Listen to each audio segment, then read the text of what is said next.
আসসালামু আলাইকুম। লার্নফ্লুয়েন্সি চ্যানেলের পক্ষ থেকে তোমাদের সবাইকে স্বাগতম এবং আমন্ত্রণ জানাচ্ছি আজকের এই ক্লাসে। আজকে আমরা আলোচনা করব নবম শ্রেণীর বাংলা বইয়ের আত্মস্মৃতি গল্পের আওতাভুক্ত ৫৮ এবং ৫৯ পৃষ্ঠায় যে কাজ দুটি রয়েছে, আমরা মূলত আজকে সেই কাজ দুটি সমাধান করব। চলো আলোচনাটি শুরু করা যাক। শুরু করছি পরম করুণাময় মহান আল্লাহ তাআলার নামে। দেখো, তোমাদের বইয়ের ৫৮ পৃষ্ঠায় তোমরা দেখতে পারবে ৩.৩.৩ লেখা নিয়ে মতামত। আত্মস্মৃতি রচনাটির যেসব বক্তব্য নিয়ে তোমার মতামত রয়েছে বা মনে প্রশ্ন জেগেছে তার নিচের ছকে লেখো। কাজ শেষে কয়েকজন সহপাঠীর সঙ্গে আলোচনা করো এবং প্রয়োজনের সংশোধন করো। একটা নমুনা দেওয়া হলো। আত্মস্মৃতি রচনায় যা আছে, আমার মতামত ও জিজ্ঞাসা। তোমরা তোমাদের বইয়ের ছকে ১ নম্বরে একটা নমুনা দেখতে পারবে। ২ এবং ৩ তোমাদের করতে হবে। আমরা ২ এবং ৩ তোমাদের বইয়ের এই গল্পের আলোকে করে রেখেছি। চলো দেখি। ১. ১৯১৯ সালে ১২ ঘণ্টাব্যাপী ভয়াবহ ঝড়ে টিনের চাল উড়িয়ে নিয়ে যায়। এই কথার ভিত্তিতে আমার মতামত কি দেখো।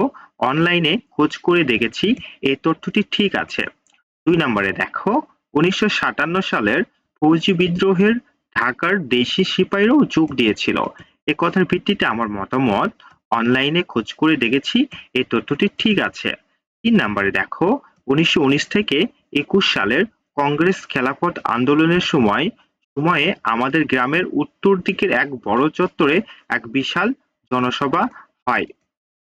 দেখো, এ কথাটির ভিত্তিতে আমার মতামত, অনলাইনে খোঁজ করে দেখেছি এই তথ্যটি ঠিক আছে। আচ্ছা, এরপরে আমরা ৫৯ পৃষ্ঠার যে কাজটি রয়েছে সেটি দেখব। দেখো, অর্থাৎ কাজটি মূলত ৩.৩.৪, তাই না? ৩.৩.৪ তথ্যমূলক রচনার ধরন। দেখো, এখানে আমরা দেখতে পাচ্ছি ৩.৩.৪ তথ্যমূলক রচনার ধরন।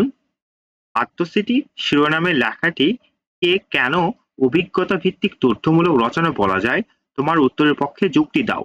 আমরা তোমাদের গল্পের আলোকে উত্তরটি করেছি। চলো দেখি। আত্মস্মৃতি রচনায় লেখক তার নিজের শৈশবের স্মৃতি তুলে ধরেছেন। আবু জাফর শামসুদ্দিন ১৯১১ সালে জন্মগ্রহণ করেন, ফলে ব্রিটিশ শাসন তিনি খুব কাছ থেকে পর্যবেক্ষণ করেছেন।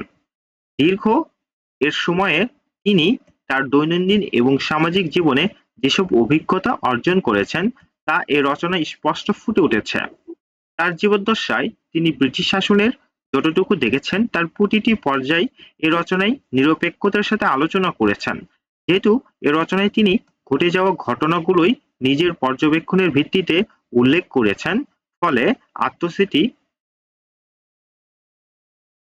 আচ্ছা, ফলে আত্মস্মৃতি রচনাটিকে একটি সার্থক অভিজ্ঞতা ভিত্তিক তথ্যমূলক রচনা বলা যায়।